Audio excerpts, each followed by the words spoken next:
దివ్యవాణి TV ప్రేక్షకులకు శుభాభివందనాలు.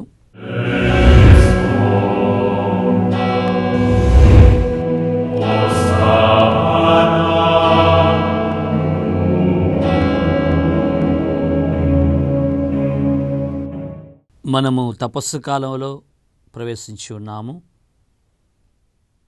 క్రీస్తు శిలువ శ్రమ ధ్యాన దినములుగా కూడా దీన్ని మనం పరిగణిస్తూ ఉన్నాము. వివిధ పదాలతో క్రైస్తవ భక్తులు, కథోలికులు ప్రత్యేకంగా ఈ తపస్సు కాల దినాలను లేదా శ్రమ దినాలను ఆధ్యాత్మిక జీవితంలోనికి వెళ్ళటానికి ఒక సాధన చేస్తూ, ఒక ప్రయత్నం చేస్తూ భగవంతుడు ఇచ్చినటువంటి ఒక సముచిత కాలంగా, ఒక ప్రత్యేక కాలంగా మనం తీసుకుంటూ ఉన్నాం. ఓవైపున మానవ రక్షణ కోసం ఈ లోకంలో క్రీస్తు ప్రభు జన్మించారని, ఆ మానవ రక్షణార్థమై, లోక కళ్యాణార్థమై ఆయన శిలువ శ్రమలను, బాధలను, వ్యధలను అనుభవించి శిలువపై మనందరి రక్షణ కోసం మరణించారు అన్నటువంటి ఆ శిలువ యాగాన్ని ఈ దినాలలో మరింత ఎక్కువగా ధ్యానం చేస్తూ, మరి ఆ శిలువ యాగ ఫలం మన జీవితాల్లోనికి ఉండటానికి ఎందుకు ప్రభు ఆ యొక్క శిలువ బలి యాగాన్ని అర్పించారు? మనందరి రక్షణ కోసం, మనందరినీ పాపము నుంచి, సైతాను శోధన నుంచి విమోచించడం కోసం, దేవునికి మనలను దగ్గరవారుగా, సన్నిహితులుగా, ప్రియులుగా చేయడం కోసం. కాబట్టి వ్యక్తిగతంగా మనలో ప్రతి ఒక్కరూ కూడా ఈ ప్రత్యేక కాలాన్ని ప్రభు పడినటువంటి ఆ యొక్క శ్రమ బాధను ధ్యానం చేసుకుంటూ మనము ఇంకను మన భక్తిలో, మన ప్రార్థనలో, దైవంలో ఎదగటానికి ఇవ్వబడినటువంటి ఒక ప్రత్యేకమైనటువంటి కాలం.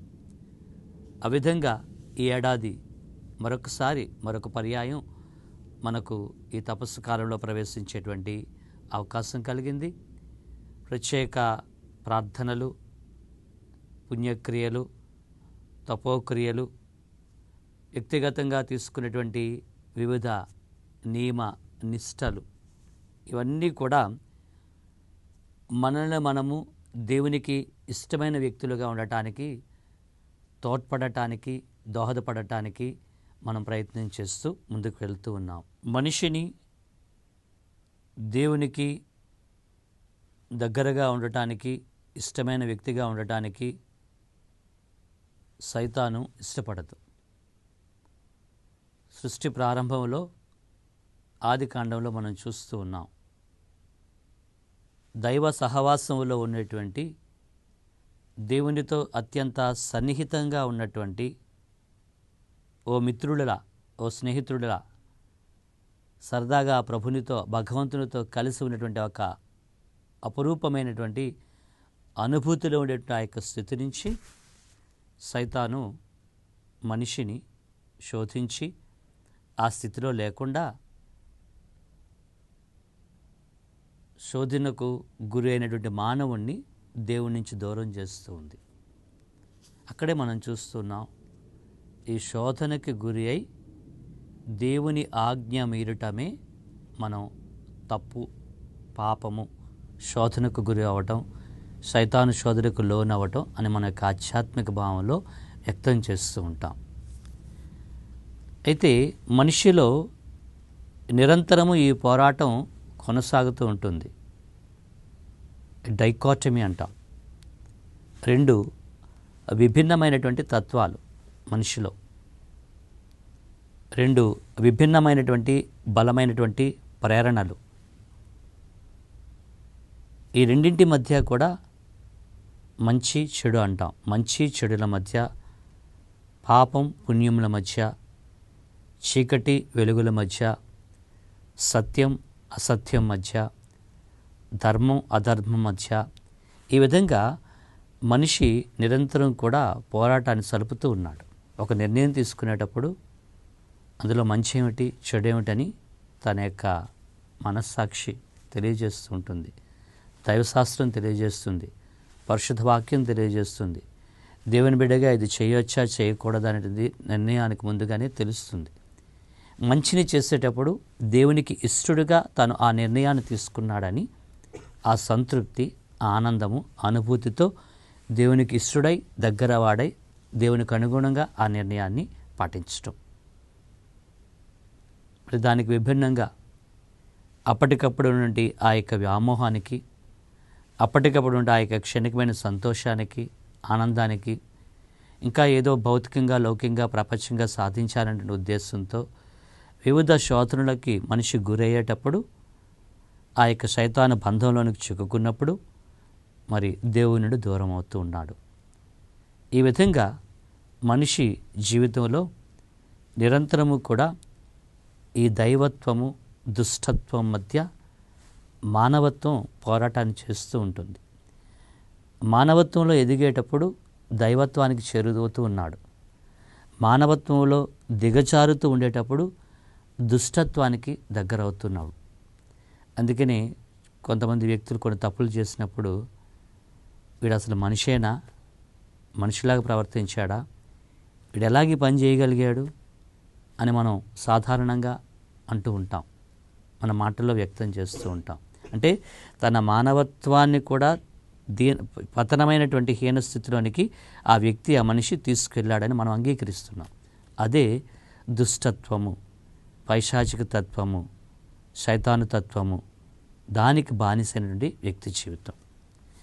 మానవత్వంలో ఎప్పుడైతే ఎదుగుతూ ఉన్నతమైన ఆలోచనలతో, విశాలమైన దృక్పథంతో, దేవునికి ఇష్టంగా ఉంటూ, నలుగురికి మంచిని చేస్తూ, నలుగురికి కూడా మంచిని చేయగలిగే ప్రయత్నంలో, నలుగురి దగ్గర మన్నన పొందే రీతిలో మనిషి ఎదుగుతూ ఉంటాడో చాలా మంచివాడండి, మహోన్నతుడండి అని మనం మామూలుగా అంటూ ఉంటాం.